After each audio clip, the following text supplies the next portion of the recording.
العزت نے اس بات سے منع فرمایا ہے کبھی اپنی زندگی میں ظالم کا ساتھ نہیں دینا۔ ظلم چاہے سوئی کے ناکے کے برابر بھی کسی کے اندر ہو، ظالم کا ساتھ نہیں دینا۔ ہمیشہ مظلوم کی دھڑ میں کھڑے ہو کر جرأت اور بہادری سے بات کرنی ہے۔ پھر اللہ نے فرمایا کہ سن لو، اگر کسی بھی اعتبار سے کبھی ظالم کا ساتھ دے دیا، وہ ظالم کوئی بھی ہو سکتا ہے، ظالم تو بیٹا بھی ہو سکتا ہے، ظالم تو بیٹی بھی ہو سکتی ہے۔ گھر میں بہو ہے نا، بہو میں مثال دے کے سمجھاتا ہوں، گھر میں بہو ہے، بیٹی نے اگر اس کے ساتھ ظلم کر دیا نا تو باپ بیٹی کی دھڑ میں کھڑا ہو گیا، وہ ظالم نہیں، وہ ظالم ہے۔ یہ میں نے سمجھانے کے لیے ایک مثال دی ہے۔ ظلم کوئی بھی ہے، قرآن کیا کہتا ہے؟ ہماری عدالت ایسی ہے، فَمَن يَعْمَلْ مِثْقَالَ ذَرَّةٍ خَيْرًا يَرَهُ وَمَن يَعْمَلْ مِثْقَالَ ذَرَّةٍ شَرًّا يَرَهُ۔ اللہ نے فرمایا میری عدالت تو ایسی ہے، ذرہ ایک ذرہ وہ ہوتا ہے جو انسان کی اس آنکھ سے نظر آتا ہے، اور کچھ ذرات وہ ہوتے ہیں جو ان آنکھوں سے بھی نظر نہیں آتے، انسان کو دیکھنے کے لیے مشینری استعمال کرنی پڑتی ہے، وہ ذرہ مراد ہے۔ اللہ نے فرمایا اس ذرے کے برابر بھی اگر کسی نے ظلم کیا ہے نا تو وہ بدلہ پالے گا۔ اگر اس ذرے کے برابر کسی نے کوئی نیک کام کیا ہے اس کا بھی وہ بدلہ ضرور پائے گا۔ میں ذرہ برابر بھی کسی کے ساتھ اپنی عدالت میں ظلم نہیں کروں گا۔ تو اللہ نے فرمایا کسی ظالم کا ساتھ زندگی میں کبھی بھی نہیں دینا، چاہے وہ تمہارا خونی رشتہ داری کیوں نہ ہو۔ لیکن آج ایسے ہوتا ہے؟ آج ایسے نہیں ہوتا ہے۔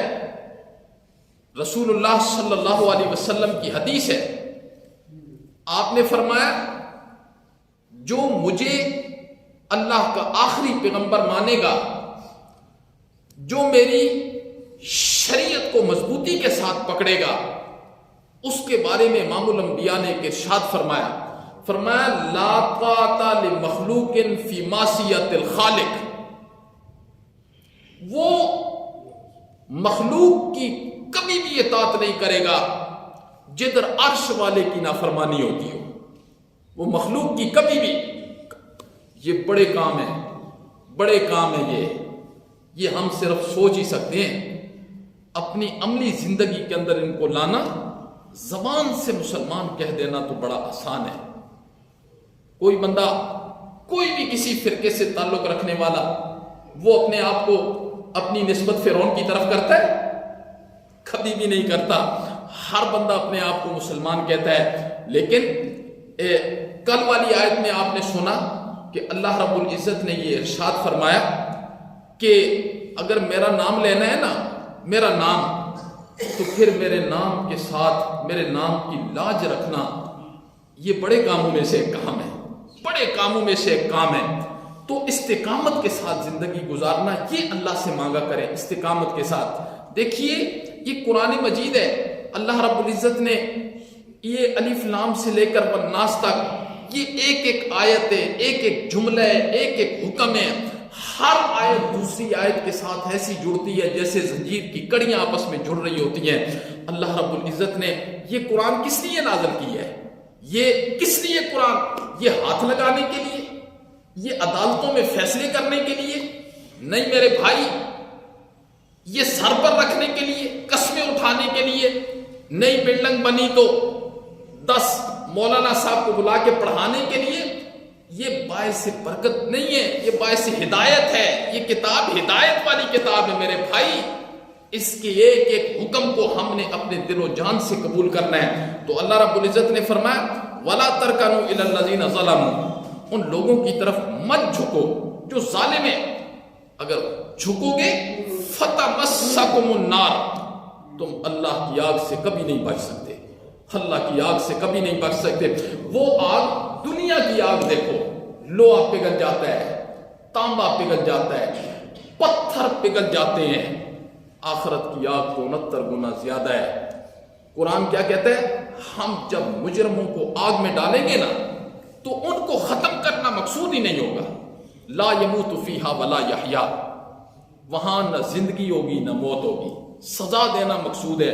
اللہ کہتے ہیں ابد الاباد ہے. تو پھر اللہ کیا کہتے ہیں؟ وما لکم من دون اللہ من اولیاء، تمہارا کوئی دوست بھی نہیں ہوگا میری دربار میں، کوئی دوست نہیں ہوگا، کوئی مددگار نہیں ہوگا. جی ایسے نہیں ہوگا کہ ایک بندے کو اللہ پکڑ لے تو کوئی چھڑا کر جنت میں لے جائے، ایسے ہو سکتا ہے؟ ایسے نہیں ہو سکتا.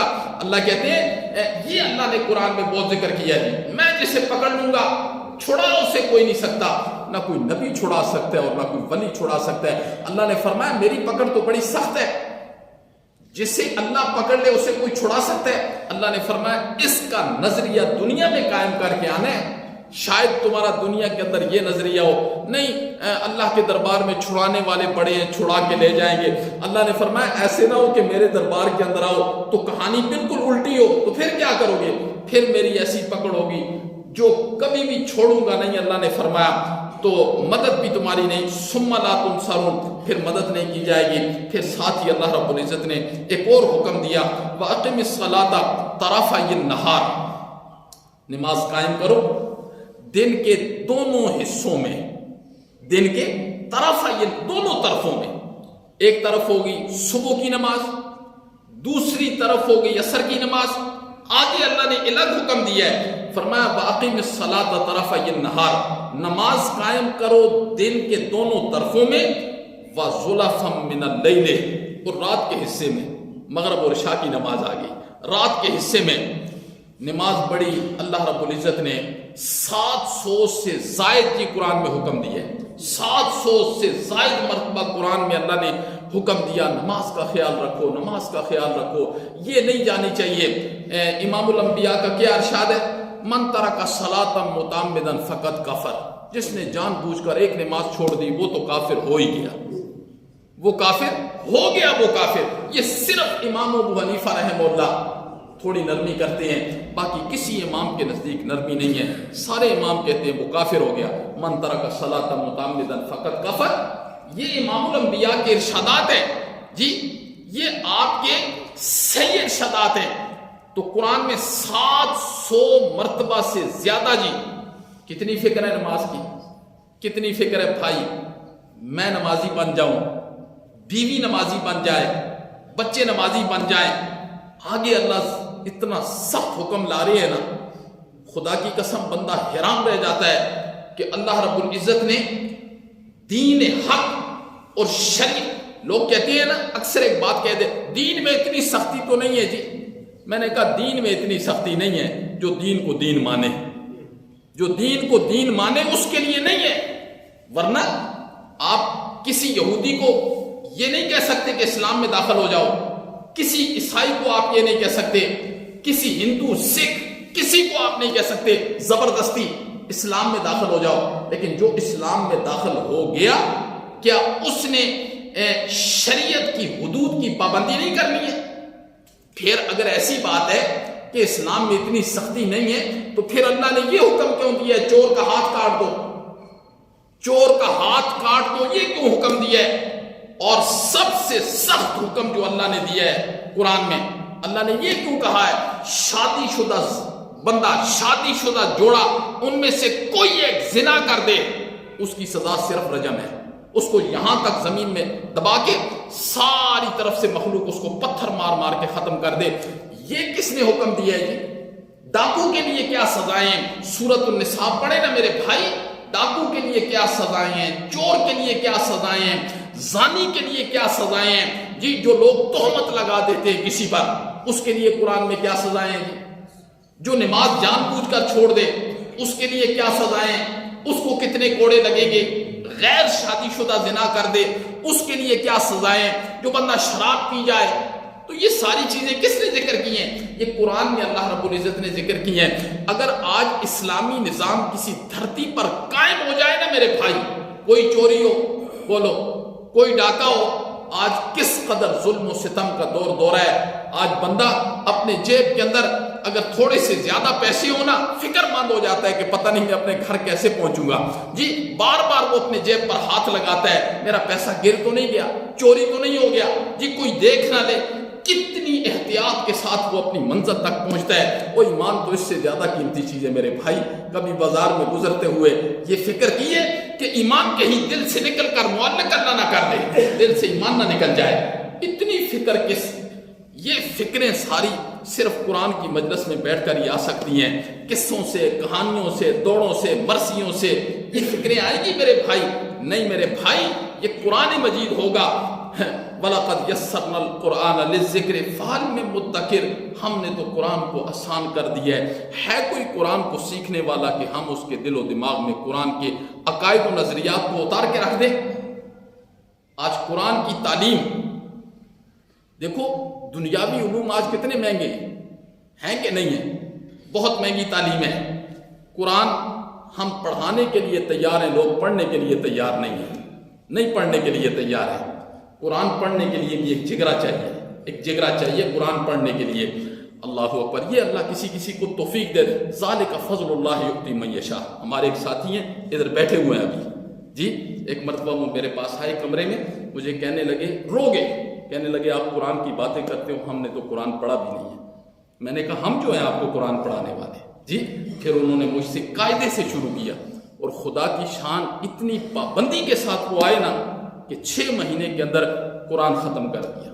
پھر مجھے ایک مرتبہ کہنے لگے ابھی میرے 12 قرآن مجید ختم ہو گئے، اللہ قبول فرمائے۔ دیکھو تو یہ جگرا چاہیے ہوتا ہے قرآن۔ اللہ ان کے اس عمل کو اپنے دربار میں قبول فرمائے، قبول فرمائے اللہ جی۔ تو یہ قرآن مجید کیا، یہ تڑپ سے ہر چیز آتی ہے جی۔ اگر ہم اس کے کتنی تڑپ ہے آج قرآن سیکھنے کی ہر بندے کے اندر، وہ ہر بندہ اپنے گرمان میں جھانک کر دیکھے میرے سینے میں تڑپ کتنی ہے۔ اللہ تو تڑپ کو تولتا ہے نا، اللہ تو بندے کے اخلاص کو تولتا ہے، اس کی تڑپ کیا ہے؟ وہ دیکھو جس وقت بندے کے سینے میں تڑپ پیدا ہو جائے گی، عرش والا جانتا ہے یا نہیں جانتا؟ عرش والا جانتا ہے، وہ کہتا ہے یعلم خائنۃ الاعین، اور میں تو آنکھ کی خیانت کو جانتا ہوں۔ کبھی وہ کہتا ہے انہ یعلم السر واخفی، میں دلوں کے راز بھی جانتا ہوں، بھید بھی جانتا ہوں۔ وہو معکم اینما کنتم، تم جہاں جاتے ہو میں تمہارے ساتھ ہوں۔ نحن اقرب الیہ من حبل الورید، میں تو شارک سے زیادہ قریب ہوں جی۔ اتنے محیط علم سے باہر تم کیسے نکل سکتے ہو، کیسے نکل سکتے ہو؟ پھر میں اکثر یہ کہا کرتا ہوں اپنے اللہ سے باتیں کیا کریں نا، مولا تیرے دربار کے اندر آنا ہے، مولا روح نکلنی ہے، وقت بڑا سخت ہے مولا، بڑا سخت وقت ہے روح نکلنے کا جب تیرے دربار میں کھڑا ہونا ہے۔ زندگی کے ایک ایک لمحے کا مولا ہم نے حساب و کتاب دینا ہے۔ مولا اپنے پاس جب بھی بلانا تو ایمان کی حالت میں بلانا، مولا ایمان کی حالت میں بلانا۔ دنیا کا بڑے سے بڑا بندہ ہے، بڑے سے بڑا بندہ ہے، قارون سے بڑا بندہ مال میں کون ہو سکتا ہے؟ اللہ نے فرمایا قیامت کی صبح تک ہم قارون جیسا مالدار پیدا ہی نہیں کریں گے جی۔ چلا وہ بھی گیا، رہا اس کے مال نے اسے بچایا نہیں بچایا؟ یہ اولاد، یہ مال، یہ اہل و عیال، یہ دوست و احباب، یہ معاشرہ، یہ نہیں کام آئے گا میرے بھائی۔ کام کیا آئیں گے؟ کام ہمارے نیک عمل آئیں گے۔ تو قرآن مجید نے فرمایا کہ دن کے دونوں طرفوں کا خیال رکھو، یعنی فجر، ظہر، عصر کی نماز، وَزُلَفًا مِّنَ اللَّيْلِ، اور رات کی نماز۔ پھر یاد رکھنا رات کی نمازوں میں سب سے قیمتی نماز وہ تہجد کی نماز ہے۔ وہ کس کی نماز ہے؟ تہجد کی نماز ہے۔ اللہ اکبر، تہجد کے 2 نفل بھی ہیں، 4 بھی ہیں، 6 بھی ہیں، 8 بھی ہیں، 10 بھی ہیں، 12 بھی ہیں جی۔ تہجد کی نماز یہ بڑی قیمتی نماز ہے۔ رات کی نمازوں میں کوشش کیا کریں، اتنی لمبی راتیں ہیں، بندہ اگر سوئے نہ تو 2 مرتبہ اٹھ جاتا ہے۔ رات کو اٹھا کریں، وضو کر کے تنہائیوں میں، اندھیرے میں مصلی پر جب بیٹھیں گے، اللہ کہتے ہیں یہ رات کی نماز بہت پسند ہے، بہت پسند ہے مجھے۔ رات کی نماز کی وجہ سے اللہ بندے کے لیے اپنی رحمت کے فیصلے کرتے ہوئے جنت کے فیصلے کر دیتے ہیں۔ تو نماز کا بھی خیال رکھنا ہے، باقی انشاءاللہ یہیں سے کل شروع کریں گے۔ اللہم انت السلام و منک السلام، تبارک یا ذا الجلال والاکرام برحمتک۔